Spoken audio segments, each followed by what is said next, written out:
Hello and welcome back to the HYPE Bulletin, hosted by yours truly, Ralph Mentor. Now, before we dig into round two of the NBA playoffs and all, I'll ask again, please subscribe to the YouTube page if you guys are listening to the HYPE Bulletin on the YouTube side, and if you guys are listening on the podcast platform side, please add us to your library for future episodes of the NBA playoffs and all, where we are currently in the second round of the NBA playoffs. And as you can see on the screen here, again, if you guys are watching on the YouTube side and all, let's go reverse, because I'm usually recording after a Celtics win or a couple Celtics win and all. Now I'm recording off of a Celtics loss and all, where the C's lost to the New York Knicks. There we go. Lost to the New York Knicks in a 108-105 game. Yeah, 108-105 game in overtime, where the C's had themselves a 20-point lead in the third quarter, and the Knicks miraculously, I guess, I would give them credit, honestly, on how they played defense. We'll get into it.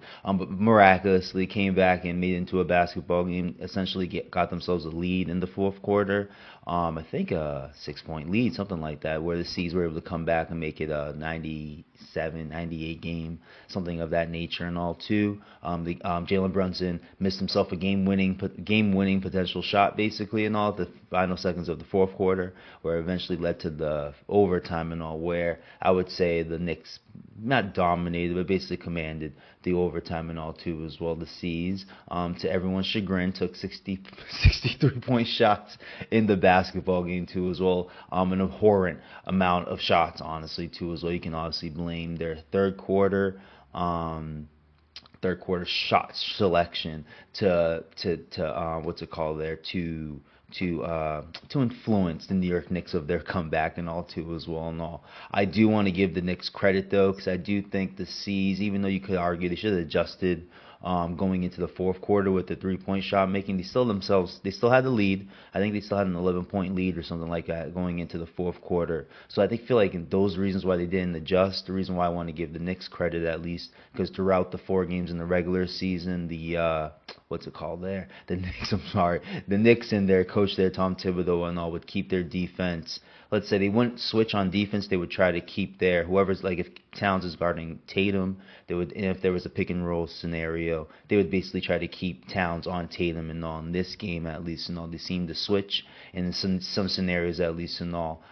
In some scenarios where they, or even like the bigs, Towns and Mitchell Robinson, they would play more drop and all too as well, basically saying that, the defensive players of the New York Knicks would play more far away from the 3-point line. This is how they played in the regular season and all, and the C's would take full advantage and take a whole bunch of threes, and then make these threes and all to their 16-point differential against the Knicks this season, at least, and all. But again, in this game, the Knicks made a adjustment, I would say, at least, and all. And I made an adjustment of switching, at least, and all, keeping a player in front of Celtics, offensive player, at least, and even with their bigs, at least, and I talk about Towns and Robinson, at least, and all their centers and their forward, at least, and their starting center, I should say, with Towns, at least, and all their backup center with Mitchell Robinson for the time being, at least, and all. But again, those guys played more up when they were switched, at least, and all. They weren't in the paint with like guys like Tatum or Brown at the top of the 3-point line, at least. So they played more up, and I think it contributed to the C's. I think their game plan, obviously based off those first 4 games in the regular season, was to shoot your open threes, at least, and all. But I feel like with the switches that the Knicks were making, the C shots were good, in my opinion, but they were a bit more rushed, in my opinion, because when I look at the stats, for 3 players, at least, with their 3-point attempts, I feel like Jaylen Brown took 5 too many 3-point shots. I feel like Jason Tatum took 5 too many 3-point shots. And then surprisingly, Derek White took like 8, maybe 6 to 8 too many 3-point shots, honestly. And I feel like Derek White's 3-point attempts in the second half were more of those rush shots that I was saying, at least. And I'll Tatum a bit, maybe 1 or 2 of them. Jaylen Brown, I would say the 5 3-pointers I say he took too many. I can probably find 5 of them, or he rushed the 3 at least, and all too as well. And I made some big ones, towards the end of the fourth quarter, or made a big one, I should say, towards the end of the fourth quarter, at least, and all. But still, way too many threes, at least, and all too as well. I understand the game plan, because based off the past, the first 4 games of the regular season against the Knicks and all. But this is why I have to give the Knicks defense credit, or at least Tibbs credit, for at least adjusting, not playing your bigs and drop, switching. If there's going to be a pick, or pick and roll situation where the C's are trying to create some type of trying to collapse the defense. At least they are switching and keeping the C's or a C's offensive player in front of them at least and all too as well. So I think it contributed to the C's taking a whole bunch of threes and all. Maybe you can argue 10 to 15 threes that I find at least and all, or they took too many of them, or they could have they settled, I should say, for a 3-point shot. Maybe they could have drove and into the 63-point attempts too. But for the C's, I bet most of them, if not bet over 50 to 60% of them were based off dribble, chuck, more than dribble penetration and then kicking out for a 3-point shot. I bet there were like maybe 5 to 10 of those threes and all. I bet there was a good percentage of those threes that went in, but still, most of their threes were more at the top of the key, just dribble, maybe a pass here or there, and chucking a three at least and all, instead of dribbling into the paint or creating some type of post game and all. Kristaps Porzingis being out for the second half, I feel like contributed to why they didn't find any type of didn't find any type of way of getting into the post or into the paint, starting your offense there at least and all. They could have adjusted, but this is why I blame game plan. I think they wanted to stick to the game plan of having their wings and guards outside of the perimeter at least on too as well. Al Horford isn't Kristaps Porzingis, so it's not a real option to use him in the paint at least and all to start your offense. Maybe towards the end of the shot clock at least and all too as well. Maybe you throw him in there at least and all too as well. Feed him in the paint and see if you can make a quick hook move or something like that too as well. But I really have to credit the Knicks at least and all. I just feel like the C's came into a game plan of really emphasizing shooting from the perimeter at least and all. I feel like they were going to have some clean looks, and they kind of did when you look at the game at least and all. But I think they anticipated more open shots at least and all when it came to the threes, especially based off switches and all too as well. Excuse me, something popped up in my screen real quick. But I think based off of the first 4 games and how the Knicks played, I think the C's anticipated the Knicks to play more off the perimeter at least. And again, a credit to the Knicks, they didn't, and I think it kind of rushed the C's offense a bit, and it took you can argue 15 to 18 more threes from those 3 players at least. And I like the shots from Drew. I like the shots from Horford at least and all. Kristaps Porzingis didn't attempt a 3 at least and all. I really didn't play well in the first half at least, maybe first quarter, because I don't remember seeing him in the second quarter when I look back at it at least and all. But still, I think I credit the Knicks for how they played at least and all. The C's are going to have to update their game plan a bit.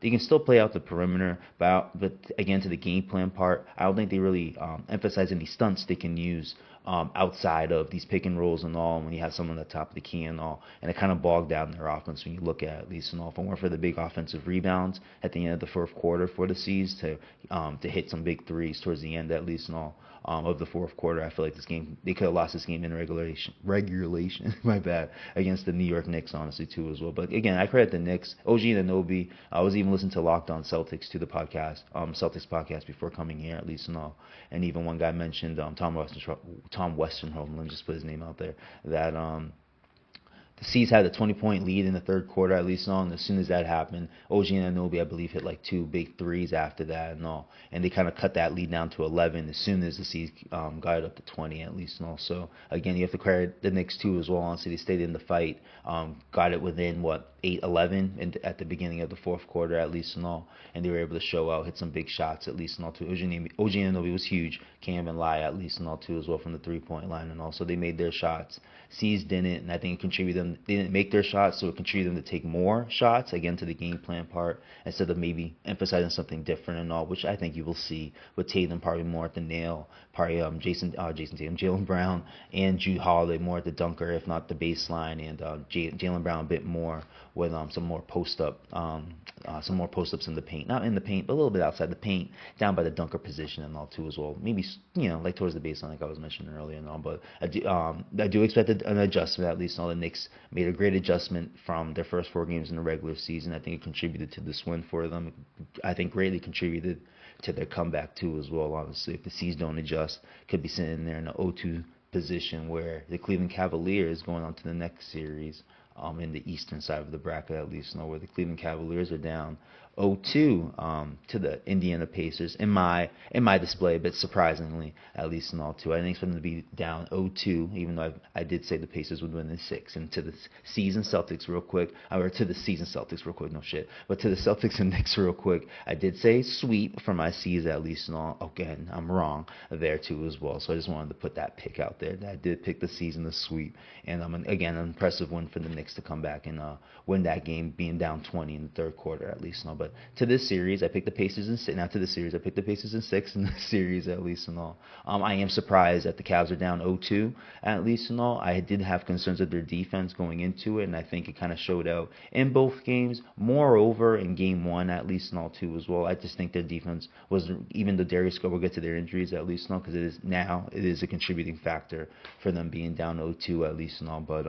But for game 1 at least and all, even with Darius Garland out, I feel like they still could have won that game at least and all. I just feel like their defense in the first half didn't show out at least and all. They had themselves a great Kenny Atkinson called up for their physicality on a halftime, on what is it called, a sideline reporter type situation and all. And they stepped up their physicality in the third quarter and all, but kind of fell off in the last 5 minutes at least and all too as well. I'm not agreeing that Darius Garland was the difference maker in this game at least and all too as well, because in that game 1 game at least and all, because I feel like if their defense showed up throughout the game at least and all, I think they would have won that game handily and still dealt with the Pacers team that's going to fight at the end, which we saw in game 2 and all. And the way I'm dogging the whole like Darius Garland and all like being out for game 1 that affected the Cavs, I agree now in game 2 that Darius Garland would have been huge for them. Their defense now, compared to what I was saying about game 1, their defense showed out all game in this one. I will not dog their defense, even though they had some lapses in the last 2 minutes of this fourth quarter at least and all. But again, I'll give the Pacers more credit for just fighting through at least and all too as well. And I will grant the Cavs and their fans, whatever their, whatever. But Darius Garland not being in game 2, I think it was big. Now I'll agree it was huge, honestly, because it was just, you have Donovan Mitchell dropping 4. I think he almost dropped 50 points last night. What did he drop? Ooh, let me get the box score up. I'll get the box score up real quick. I'm pretty sure he dropped 49 or something like that last night. I think they're gonna be playing with me. Bear with me. A little slight awkward pause. Bear with me. They're not gonna do it. I can't find it. There it is. All right, box score. My bad. Give me a second. I really want to know how many points was his name there. Donovan Mitchell dropped. He had a big game. That's why. 48. All right, he dropped 48 points. In that game, in game 2 at least and all. Again, when I bring up Darius Garland now in game 2, I think he was a big difference. Would have been great to have your point guard in a situation like that too as well, honestly. You can see the clear missing of their point guard, where they really couldn't run anything in the fourth quarter at least and all. And I think I'm bringing up offense and how it contributed to the Knicks coming back in that game. I feel like that, now unable to run an offense in the last winning minutes of a basketball game, you're about 8-10 points basically, and all. They held off the Pacers all game, honestly. So again, I'll give credit to the Cavs defense, and they're missing Evan Mobley and DeAndre Hunter in this game too as well, honestly. So I feel like they showed out a bit more physicality, more than they showed out in game 1 against them, even though the score went up to 120 at least and all too as well. So maybe that type of series, honestly, too. And again, you have to say Darius Garland's a huge miss in this game, honestly. Maybe not I don't look at Evan Mobley, DeAndre Hunter and all, because they're more, even though DeAndre Hunter is going to give you some offense, so I'll give DeAndre Hunter there at least and all. But I don't grant the whole Evan Mobley being out too as well, honestly. No different from like KP being out for the C's, honestly, too as well. They still showed out, with the 3-point shooting until the third quarter or fourth quarter at least and all. And then when I'm bringing up Evan Mobley for the Cavs at least and all, their defense and all, and they showed out for the first half. But not having Darius Garland out there to help run their offense for a guy who's dropping 48 points, that probably played 30. Wow, he dropped 48 points in 35 minutes. That's pretty impressive by Donovan Mitchell. I ain't gonna lie. Real shit, honestly. 30 shot attempts at least, no, but still, he was still 50% at least on 2 as well. But if a guy's dropping 48 points in the playoff game, he's going to be there are going to be some moments of fatigue, and we kind of saw that with Neesmith with the putback dunk on a missed free throw at the waning seconds of the fourth quarter and all his offensive foul on Aaron Nesmith too as well. Not soon after, yeah, I think right at the next play after, honestly, that happened honestly too as well. So you sensed fatigue. Honestly, he had really had to do it himself. And they didn't really have obviously didn't have another ball handler out there. And with Darius Garland, and now it's going to be interesting when he comes back. I just think the guy needs to play at this point and all, because maybe he won't be as effective with the toe. But the man is, yeah, the guy is the point guard of the team and all. So there's a lot going on up there, at least and all, between the years. So it would help having a point guard out there too as well and all. But can't say you're not concerned about the Cavaliers, at least and all too as well. I don't think this series is over. I think they can easily go out to Indiana in games 3 and 4 and win them, honestly, too, as well, honestly, even with the injuries. Darius Garland, I feel like, needs to come back, though, if I'm going to be honest, because of the way their offense was running in mud in game 2, honestly, towards the end of the game, honestly. You can see his presence missed, in my opinion, with the Cavaliers towards the end of that game, honestly. Just going to run offense. It was basically Jonathan Mitchell at the top of the key, maybe a quick pick and roll and all. And he made some things happen, honestly. He even had a big play on transition to continue, to hold off the Pacers in that fourth quarter, at least and all. But it really is about the Pacers, in my opinion, honestly, where Tyrese Halliburton hit that big old shot to win that game, honestly, because it's a winnable game for the Cavs and all. It really was the last winning seconds of that game. But you got to be impressed with the Pacers and all. Still with this game, at least and all too as well. What's it called there? Well, we got Aaron Nesmith dropping 23 points. We got Miles Turner showing out, honestly, which I expected. I felt like the Turner and Allen, what's it called there?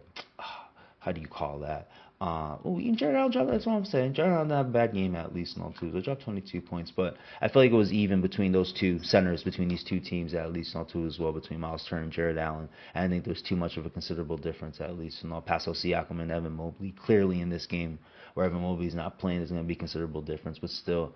And Andrew Nembhard, you got Aaron Nesmith, like I said, dropped 23 points, at least, and all too, as well. Benedict Mathurin, right, dropped 19 points and all too, as well. So there is a lot of depth on this team and all. The reason why I really like them, with a guy like Tyrese Halliburton, where they really base their offense on a point guard and all.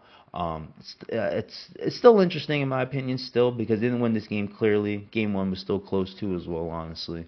I just feel like the Cavs' defense just didn't show out, and I feel like Game 2 is going to be more of their defense going forward than anything, honestly. But you are worried about their injuries, if we're being real, honestly. If Darius Garland, the problem I had with the whole Darius Garland thing with certain people that I was listening to in the group chat and all that, what's it called, that he would have made a difference in that game and all. I don't know. When you just didn't play defense the whole game and all, I can't say that in game 2 and all, because he would have made a huge difference in their fourth quarter and all. I don't care if he scored anything. They just needed an extra ball handler out there and all until put Donovan Mitchell in the position to cook, if not create some other offense for somebody else, honestly, because Max Strus showed out, I believe, too, as well, when we look at this final. Yeah, he had 23 points and all, 5 from 12 from 3 and all, too, as well. It wouldn't hurt to have an extra point guard there, too, as well, for him.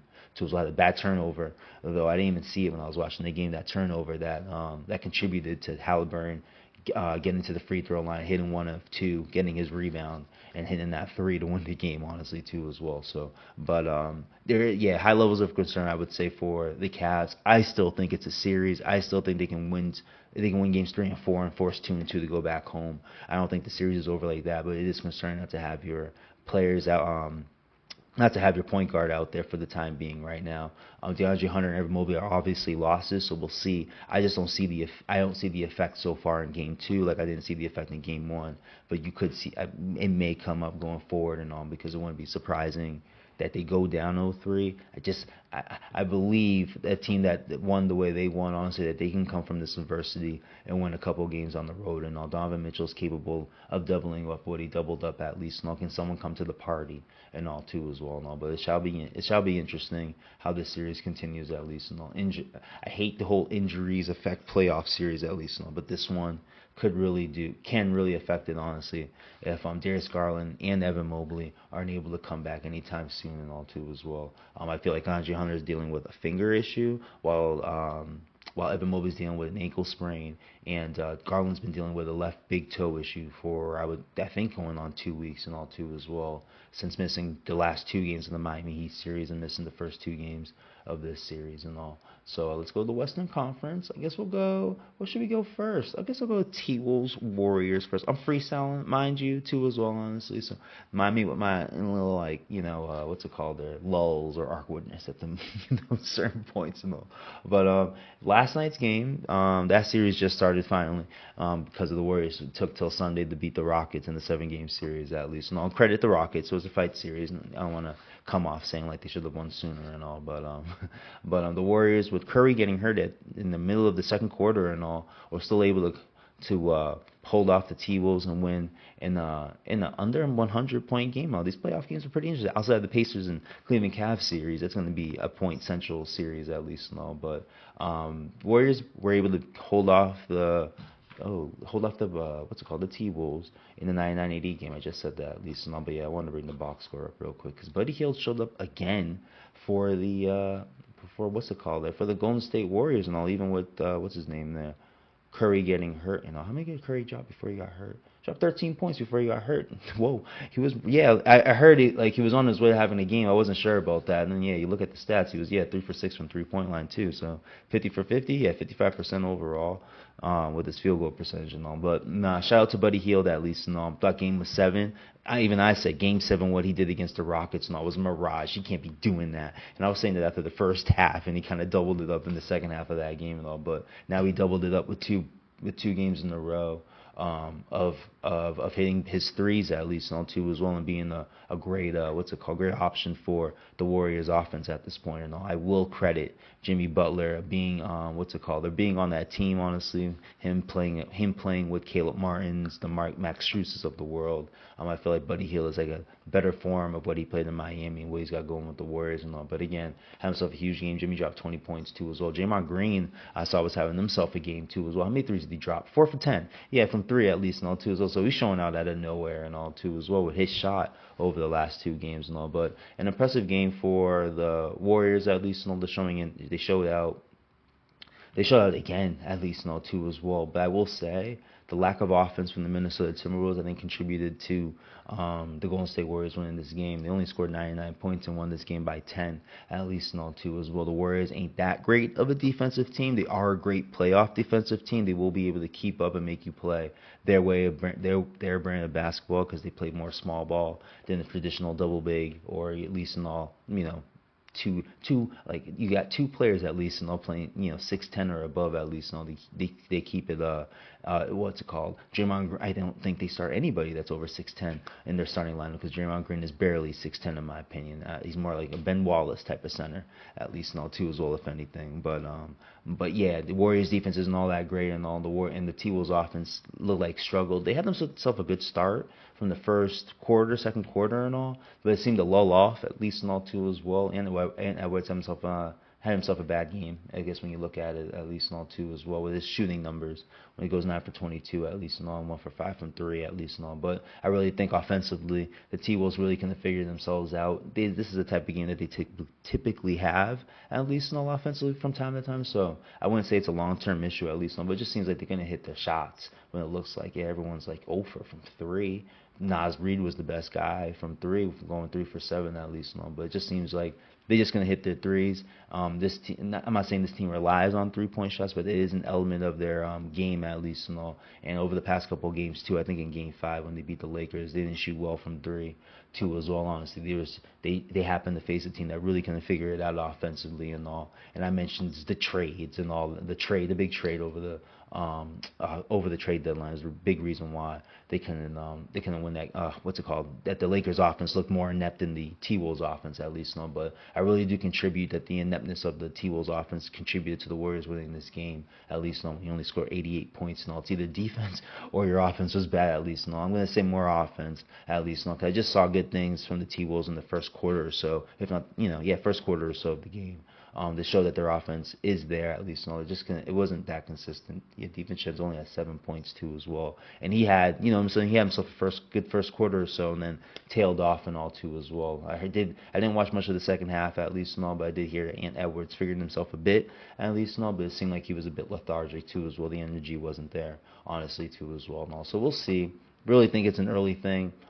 Curry being out, though, is a big thing. It's a hamstring strain. I anticipate him being out for a week at least. Drew Holiday had himself a hamstring strain for the C's for I think a week and a half and all. And even though he didn't miss too much time and all, we just had a break between series was the reason why. I think it kind of contributed to him being back ready for Game 1 at least and all against the Knicks and also. Interesting. It's going to be very interesting. The reason why I made a big deal about Jimmy Butler and Buddy Hield earlier and all, that's why I don't think the series won't be. I don't think, even though Curry is going to be out, he's going to miss some games, in my opinion, and all. What's it called? I don't think the Warriors are even out. I don't think it's even close to them being out, and I wouldn't be surprising if they even won another road game before going back to San Francisco, too, as well, similar to the Indiana, honestly. Jimmy Butler, that's why the Jimmy Butler is a big move, honestly. This team does mirror the Heat culture teams, Heat culture, quote, quote. But the Heat culture teams that the Miami Heat went to the finals with at least, you're replacing Bam with Draymond Green, basically. You can't say that's not a wash. Those guys do the same thing at least. Draymond Green, in some nights, I guess, can give you more three-point shooting than Bam Adebayo, at least and all. But then I look at the ancillary parts when we talk about Tyler Hero, at least and all, Duncan Robinson's, obviously I mentioned Caleb Martin, Max Strus, and Gabe Vincent, and Kyle Lowry, and stuff like that. They kind of have that with the Buddy Hields of the world. I just mentioned him. He's got another big game, and I feel like it kind of contributes to playing with a guy like Jimmy Butler. Honestly, Podolzinski has showed out and all, even only had 3 points last night. At least, has had games here or there where he showed out. At least, if you want to compare him to Tyler Hero in that Miami Heat culture offense and all. And then you got Moses Moody, you got Gary Payton and all, Kevon Looney and Post and all. And now with Curry being out, I would anticipate more Kuminga and all. And again, playing next to Jimmy Butler in the playoffs, it wouldn't surprise me if he flourished a bit and found himself some type of role, honestly, before Curry comes back and all. But definitely not worried about the Warriors, even with the Curry injury and all. Definitely can see them winning another game, at least and all, to at least force this series to go 6 and all. And that would give, I think that would give a Game 6. So, yeah, that would give Curry at least a week and a half off from that hamstring. Because I'm thinking that's what he's going to need before he gets back, at least and all. From what I was watching on Get Up, Game 6 is possibly on next Sunday, at least and all. Where are we right now? Not this upcoming. It definitely not. Game 6 would not be this upcoming Sunday, at least, and also it would be in a couple weeks at least, or a week and a half or so from now. At least this is Wednesday, so yeah, we're looking at 10 days from this point at least, and all, where that would be Game 6 for the Warriors, I think in San Francisco, at least, and all, 2 as well. Games, I'm thinking. Yeah, because it's 2-2 with the first 2 for the home team, then it goes on the road to the other team, at least, and all, then it's 1-1-1 until Game 7, at least, and also in Game 6.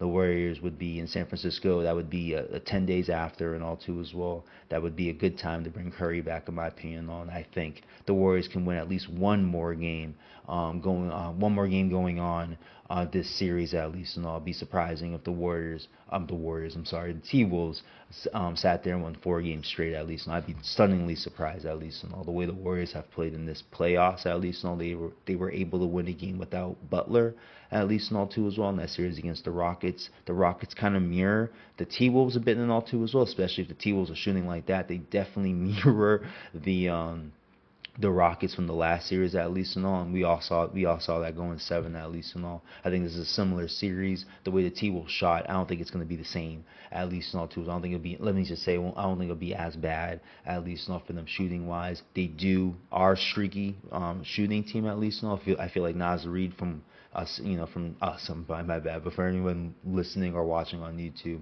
for me mentioning him going 3 for 7 from the 3-point line, that is probably their best shooter from the 3-point line, at least, and all. So they are an inconsistent 3-point shooting team, at least, and all. So there easily could be another game like this where they can barely shoot the Warriors with Jimmy Butler and Buddy Hield, the way he's shooting at least and all.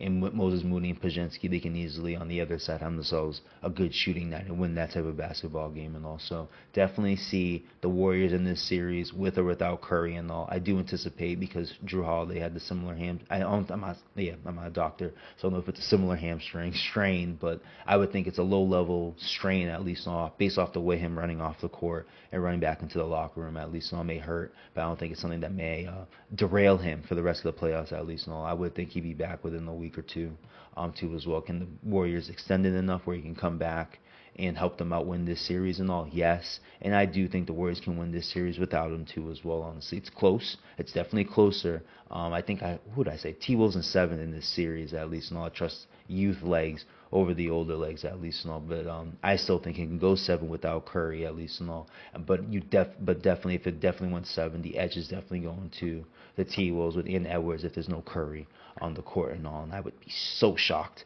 if Curry ain't back in the game 7 versus the T-Wolves at least too as well.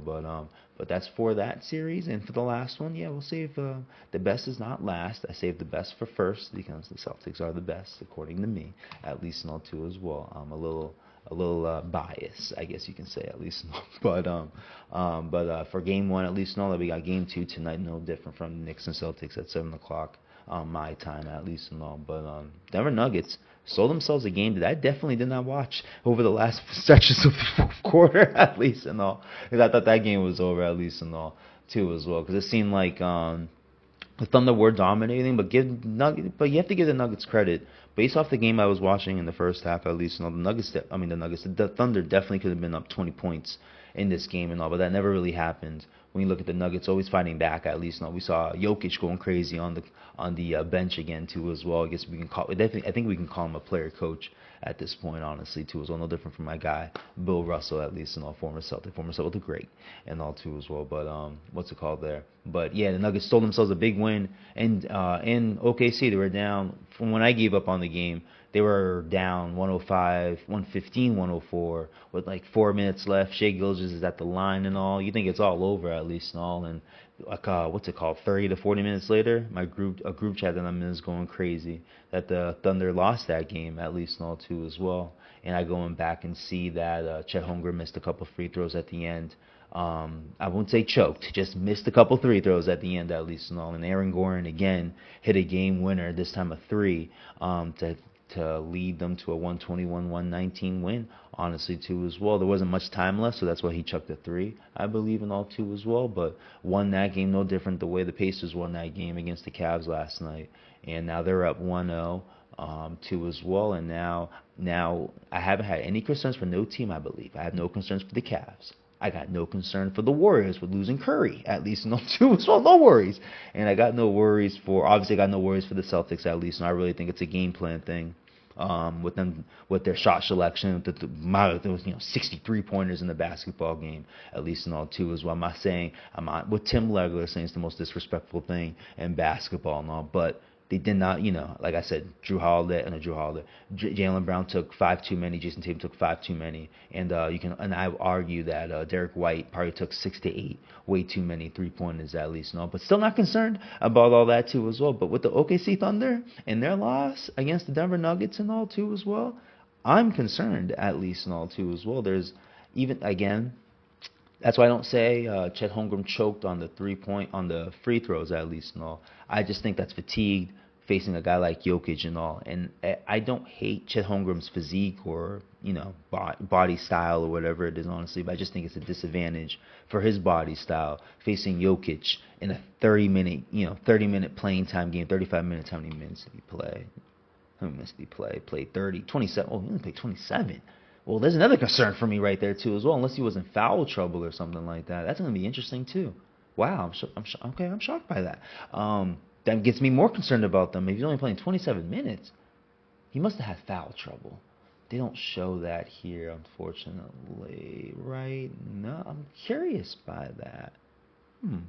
Yep, something just hit me. I'm just thinking while I'm on the podcast.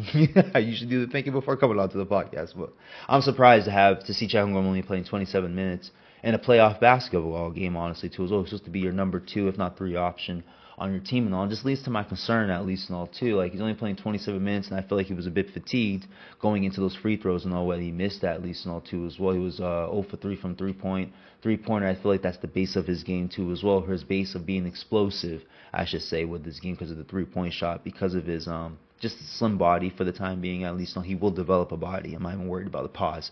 And I am worried about, I don't diss players like that with their size, at least. And I'll get kids 21, 22 years old or something like that. So he will fill into his body, at least. And I'll pause again. But I am worried about his slim body versus a guy like Jokic and all. And, Jokic is like 280. 6'11", you know what I mean? If not 7 foot, 280 with some muscle, at least not to hidden muscle, at least not too as well, honestly. And he only played 27 minutes in that game too as well. And they're gonna need more from him too as well, in my opinion, honestly. In a series like this, if you're gonna be dealing with Jokic for 6 to 7 games at this point, at least, or 4 to 6 games at this point, all depending how the series goes, at least and all too as well. But I'm very concerned. With now seeing 28 minutes that he played, at least and all, very concerned about who they got guarding. And yeah, Hardenstein played 28 minutes, and also they must play the single big a lot, at least and all too as well. From what I'm remembering, at least. No, I still don't like it. I would like those two to play a bit more, honestly. Maybe play together, at least and all too as well, because I feel like that's going to be an adjustment they're going to have to do facing Jokic, in my opinion, too, as well. Throw him bodies. I thought they did a great job throwing him bodies in the first half, at least. No, that contributed to their what's it called there? To their first half lead, at least and all too as well. But you got to give a shout out to Aaron Gordon right now too as well, and Russell Westbrook too as well, because at least to Russell Westbrook's point, he's still able to, if they're blitzing, if not even blitzing Jokic, they're just sending 2-3 guys at the guy right now too as well, hands everywhere too as well. If not sending guys directly at him, they got 3 guys basically. They're basically playing a zone, in my opinion. They're basically playing a zone against Jokic, where they got the point of attack guys, and they really got 2 guys watching him. And all the OKC Thunder are very handsy defense, at least and all too as well. I don't think they're a physical defense.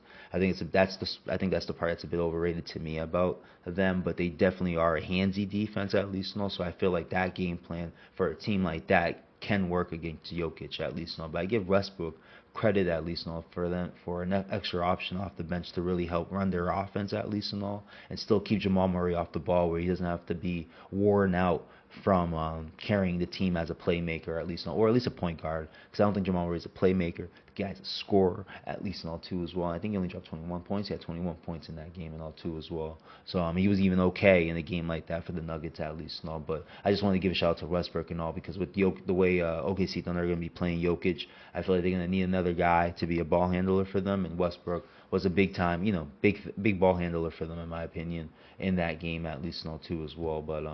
But yeah, to my concern about the OKC Thunder, at least and all, Chet is one.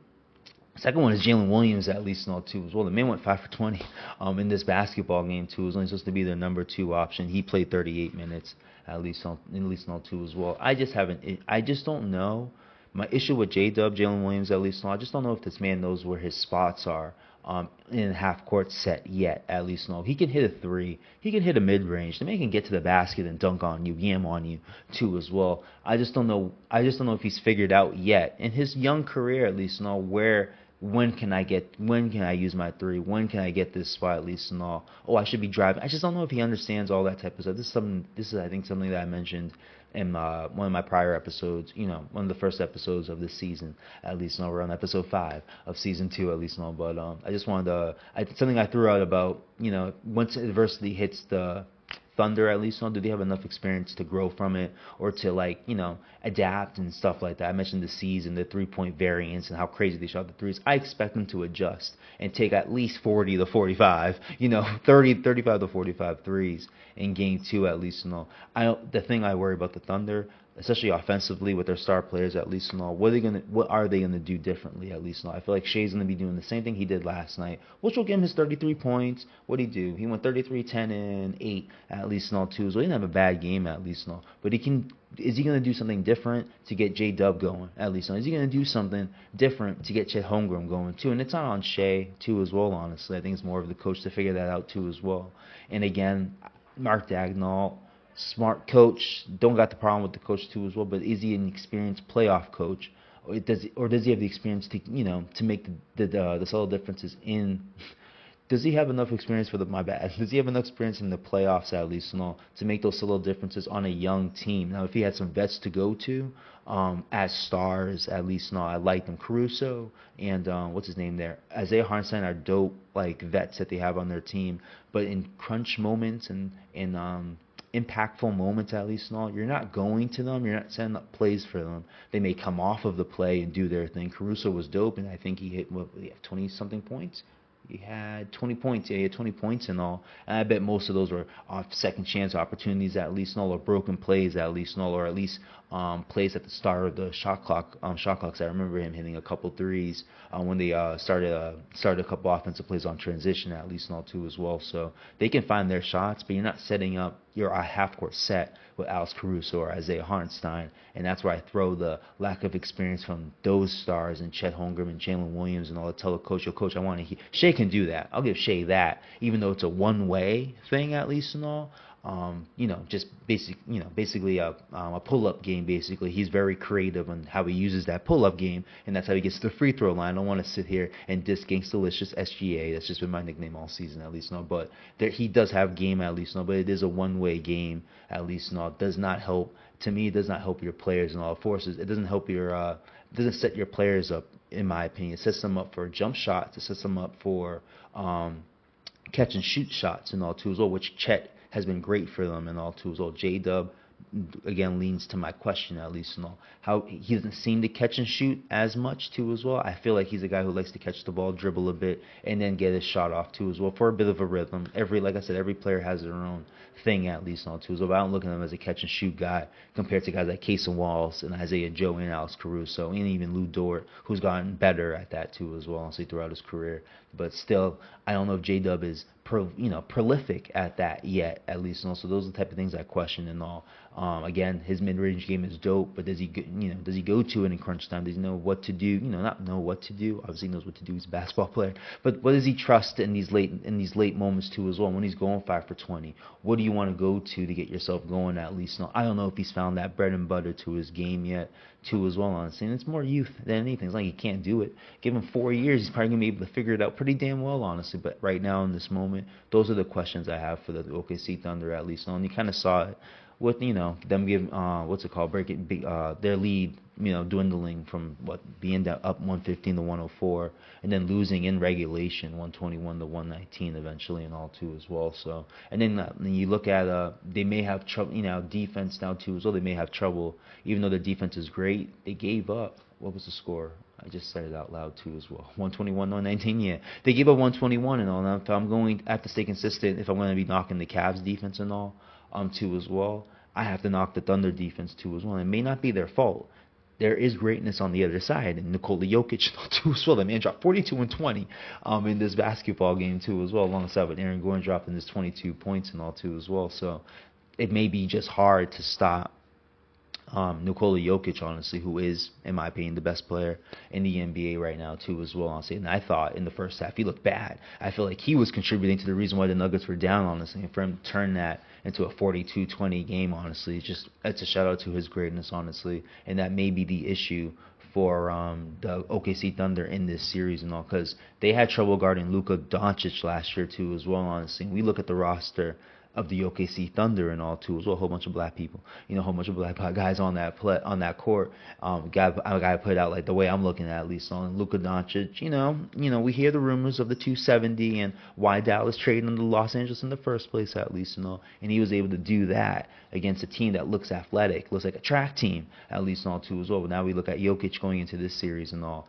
See a team that plays defense, mad handsy. The defensive rating stat. I think they were defensive rating stat. They were 4 points, if not 3 points, better than the second best team and all, which was I think the Orlando Magic. Which as a C's fan, saw how annoying they are defensively at least and all too as well. And Jokic is still able to get his team in the position. Well, Jokic is able to drop 42 points on that in a game one after coming out of a game 7 at least and all with the Los Angeles Clippers at least and all. And they're still able, and their offense was still able to get up 120 points on one of the top rated defensive teams in the league of the league, if not of all time, compared to the defensive rating numbers, at least and all, especially maybe not all time because they didn't score as much as they scored back in the 90s and 2000s and all, but definitely in the modern NBA sense, definitely a dope defense at least and all. Still, the Nuggets were still able to drop 120 and all. Murray didn't have himself one of those games at least and all. Took Gordon and Jokic to really step up, especially in the fourth quarter, for them to win that basketball game and all too as well. So again, you have a top-rated defense in modern NBA history, at least. When we talk about the offensive numbers we've seen since the what's it called, the beginning of the Warriors, and then I like to credit the Houston Rockets too, and I feel like they are that team. That team with Daryl Morey and all the teams that he created, built, I should say, with Mike D'Antoni created, right? Like he did, but definitely built with Mike D'Antoni and James Harden there, at least. They are, they're a contributor to why we see so many three-point shots being taken in today's NBA, at least and all too as well. So that's why I give the OKC Thunder this regular season to have to have a 105, I think a 105, 106 defensive rating and all, 3 to 4 points better than the number 2 rating, which could have been it isn't the Orlando Magic, but I believe their number was like 108, maybe 107.8 or something like that. But if you round up 108, and also they were 2 points better than the second best team and all, which is you don't really see that. You see maybe you see 2-3 teams in the top of defensive rating, far away from the field at least and all. And those teams are usually in the same ballpark, just decimals away at least and all too as well. But OKC was, even the Celtics were pretty good defensively, but they were maybe a point better than the second best team defensively at least and all. OKC Thunder were 2 points better than that. And I think it's a point. Making a big deal about a point. I think it's a big deal at least and all if you're able to be when we look at defense, at least no defensive ratings, if you're a 110 defensive rating, I feel like you're mid. If you're able to be a 106, 107, 3 points difference, I think it's a big difference on your defense and all, because you'll see a whole bunch of teams that are 110 defensive rating and all too. So I can get into it, but maybe I'll save it for a different episode on how I look at stats, at least and all too as well. There's an idea, at least and all too as well, for a future episode and all. But again, those are my 3 concerns about OKC, at least and all. Chet Holmgren only playing 27 minutes. I was already going to relay into the fatigue thing about him, but only playing 27 minutes and to be looking fatigued, at least and all. And it's going to be you're facing Jokic. It's not like it was a one-time thing he did. He can average 40-20 in a series, at least and all too as well. I don't think anybody would be startled if he ended up doing that, at least and all. Maybe 35-15, but still, I don't think anybody would be surprised, at least and all. So he's a concern for me going forward for them too as well. Jalen Williams, his offensive creativity is a huge concern for me throughout the season for them going into the playoffs as a number 2 option, at least not just based off youth. I think he's a dope player. I think he can be a perennial all-star in this league, at least not. It's just the way Jalen Green was getting knocked in the last series for the Houston Rockets. Jalen Williams is no different for me in the same ilk, at least. I think they're the same type of player, honestly, too, as well. I just think Jalen Williams has been more part of a better culture in his first 2 years or so in the league, first 3 years, I think, in the league, at least, not compared to Jalen Green, when this is probably the last 2 years have been great culture for him compared to playing for the G League Ignite too as well. You can argue is that great culture for these players and all when we see some players struggle coming in, likes of Jalen Green and what's his name there, Scoot Henderson, playing for the Blazers at least and all too as well. So again, with compared to what's called with Jalen Williams, at least and all, going to a legit school, at least not legit school, but compared to the G League Ignite, they just disbanded the G League Ignite, so fuck it, they're not even legit. Excuse me for that. So not even legit like that, but still, though, the NBA dissolved it. I think going into this season or next season, whatever it is, not even real anymore. But so it wasn't a credible thing and all. I think it, kind of influenced Jalen Green the way, I hear a lot of people knocking his decisions, at least not off the court, at least not too as well. And I feel like that is a part of development too as well. But we got Zion Williamson who went to Duke, and he's got his questionable decisions too as well. So I'm trying to make it the ultimate be all of these 2 different players, at least and all. But their games that I just want to symbolize, at least and all, are the same, at least and all. And Jalen Green struggled against the Rockets, at least and all. Jalen Williams struggled in round 2 against the Mavericks and all. And just based off one game, I'll definitely make that clear. It's just one game, but he struggled big time in this game against the Denver Nuggets, at least. And all, when the intensity Rebels have rationed up a bit and all too as well with the other team, even though you're talently and you're loaded better than the Denver Nuggets and all, and situationally, I don't think it's even close, at least and all. Denver Nuggets are far away better than the OKC Thunder, at least and all. And that's where my concern is going to be with J-Dub, at least on those offensive situations and all. What can he do to get himself going to be alongside Shea, than more than far away from him, at least and all, which I think we've seen in the round 2 in the playoffs last year against the Mavericks, and we saw so far in Game 1 against the Nuggets, at least on 2 as well. So that's how I'm feeling about round 2, at least and all. Let me confirm. I don't know if let me just confirm the picks that I made, at least because I'm coming in late. Round 2 started on Sunday, at least and all 2 as well. But I had the Nuggets in 7 against the Thunder. Let me get the bracket out. Let's see the bracket. But there we go. Hold up. There we go. My bad. But on the people who are listening on the podcast, I'm on YouTube and I just want to have the screen up when I'm saying certain things, at least and all 2 as well. Yep, I lost this, so let's stop.